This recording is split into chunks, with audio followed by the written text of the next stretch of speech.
Salut à toutes, salut à tous, bienvenue sur Web Girondin pour ce top flop de ce match nul Bordeaux-Amiens, dernière journée avant la trêve. Comment vous dire, je suis pas très content après ce match nul un partout. Pourquoi? Parce que pour vraiment basculer de manière positive sur cette trêve, il fallait gagner.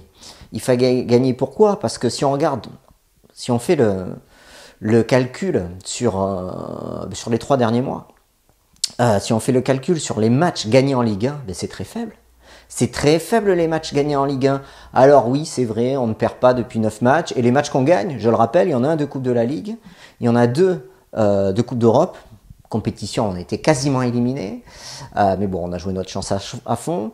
Et il y a ce match face à Saint-Etienne. Après, c'est terminé. Le seul match qu'on a gagné, c'était face à Nantes au mois d'octobre. Donc on a gagné face à Saint-Etienne. Et ensuite, il fallait remonter au mois d'octobre face à Nantes. Donc 2 matchs, tu peux pas gagner 2 matchs en Ligue 1 en 3 mois et espérer jouer les premiers rôles. C'est pas possible. Il fallait gagner au moins face à Amiens, ce qui aurait permis d'esquisser une dynamique positive. Mais là, je suis désolé, les résultats ne sont pas bons. En Ligue 1, les résultats sont décevants. Et ce match nul face à Amiens le confirme. Voilà.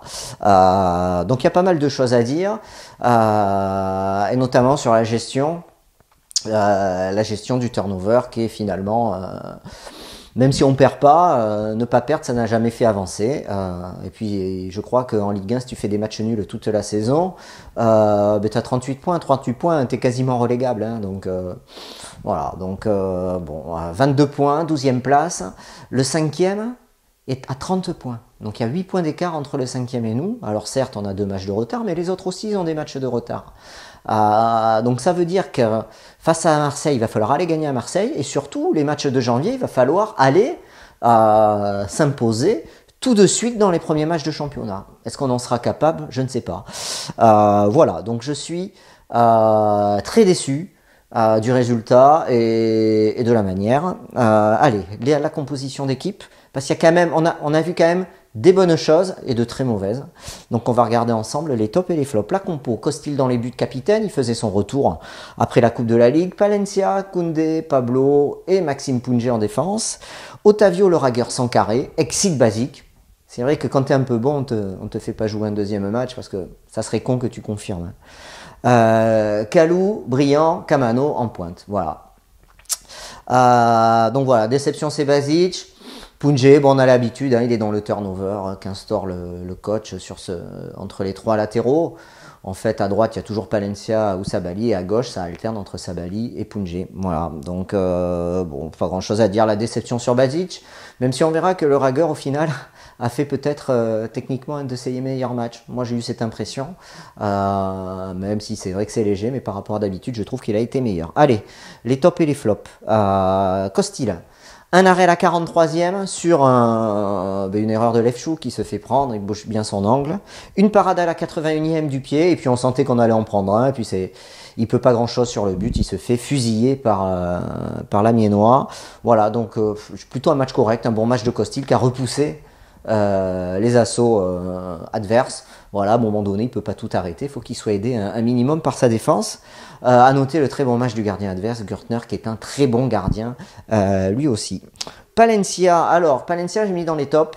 Petit top pour Palencia pour sa très bonne première période, il a été excellent.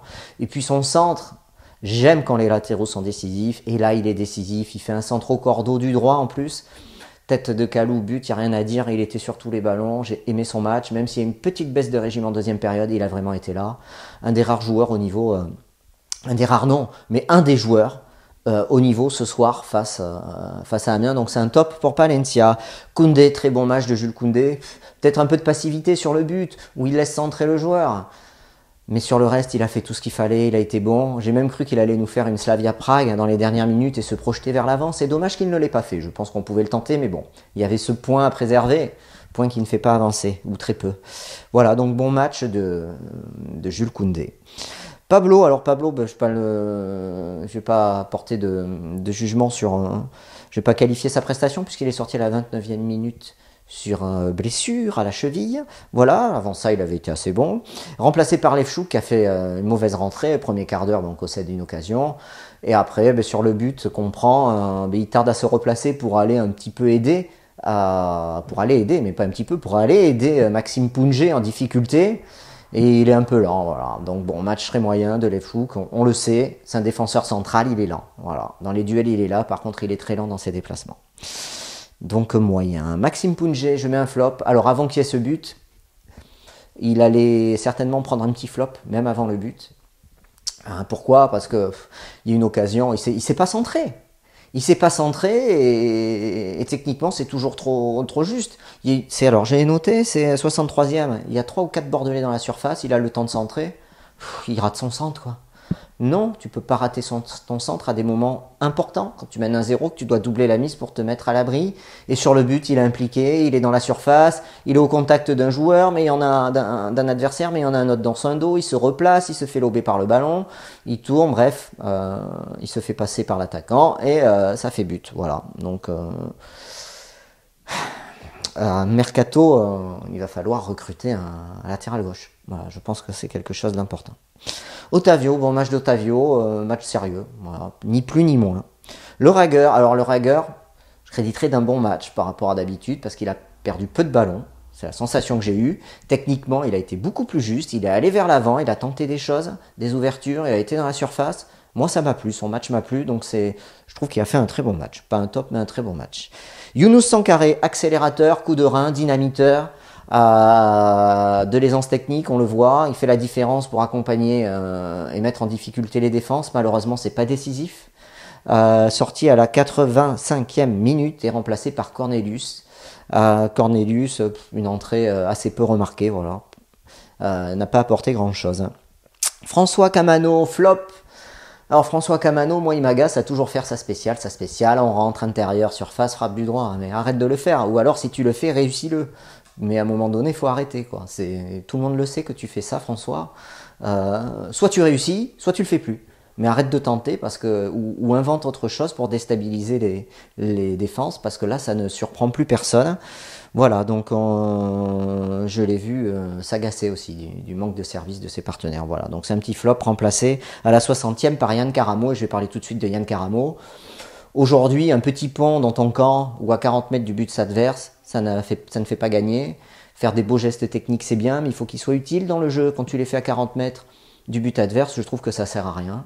Voilà, moi ce qui me plaît dans le foot, c'est les gestes utiles, ceux qui amènent au collectif et ceux qui font gagner. Voilà. Et aujourd'hui, certes c'est beau, mais ça nous a pas fait gagner. Voilà, donc je suis assez déçu de sa prestation. Brillant, alors très utile dans le jeu à 3. Je trouve qu'il y a eu beaucoup de combinaisons dans le jeu à 3 avec Kalou et Sankaré. Ils ont très bien combiné, faisant les décalages, et notamment Jimmy Brillant. Après, il a eu un petit peu de déchets techniques. Je trouve qu'il a fait un bon match. Voilà. Moi, je trouve que son match a été correct. Après, il passe sur le côté. Alors, la compo, je parlerai du coaching après, mais la compo et les changements, j'ai pas trop compris. Je trouve qu'ils nous ont pas aidés à tenir le score. Et ça s'est vérifié. Samuel Kalou au top. Partout en première mi-temps, il défend, il attaque, il tacle, il marque, il tente. Et je l'ai trouvé beaucoup plus altruiste que d'habitude. Et ce, dès ses premiers ballons. Son but est magnifique. Il fait une autre frappe en deuxième. Il peut servir Brillant, mais il prend bien sa chance et il a raison de le faire. Et il frappe sèche et le gardien la stoppe. Voilà, du bon Samuel Kalou. C'est dommage qu'il n'ait pas réussi à doubler la mise. Sur les rentrants, Lefchouk, c'est plutôt un flop. Cornelius, je l'ai dit, et Caramo aussi. Voilà, donc très déçu de ce match nul. Et le coaching, Sankaré qui est blessé, on préfère faire reculer Brillant en 9,5, laisser Cornelius devant. Ouais, bon, je sais pas. Est-ce qu'il n'y avait pas mieux à faire avec d'autres joueurs, notamment Depréville et surtout notre défense, quoi. Quand tu fais jouer Lefchouk en défense avec en plus un côté gauche faible, c'est très compliqué, très très compliqué, voilà. Donc je pense que ce nul, la responsabilité elle est sur l'ensemble. On n'a pas réussi à mettre ce deuxième but, voilà. On ne peut que s'en mordre les doigts, voilà. Donc regardez bien les matchs de Ligue 1 et vous verrez que sur les 3 derniers mois, on n'a gagné que 2 matchs, voilà. Donc octobre, novembre, décembre, c'est 2 matchs gagnés en Ligue 1. C'est largement insuffisant, surtout quand tu es aux Girondins de Bordeaux et que tu aspires à jouer l'Europe. Donc, et je pense que cette série d'invincibilité, ben, c'est l'arbre qui cache la forêt des manques des Girondins. Donc il y a beaucoup de travail. J'espère que le groupe sera amélioré au mercato, on verra. Voilà.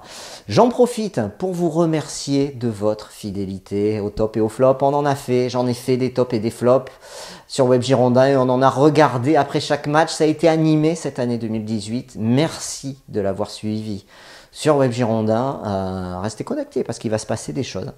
Pendant cette trêve, nous sommes connectés pour vous faire vivre l'actualité des Girondins de Bordeaux. Et puis je vous donne rendez-vous pas l'année prochaine, tout de suite sur le site. Allez, salut!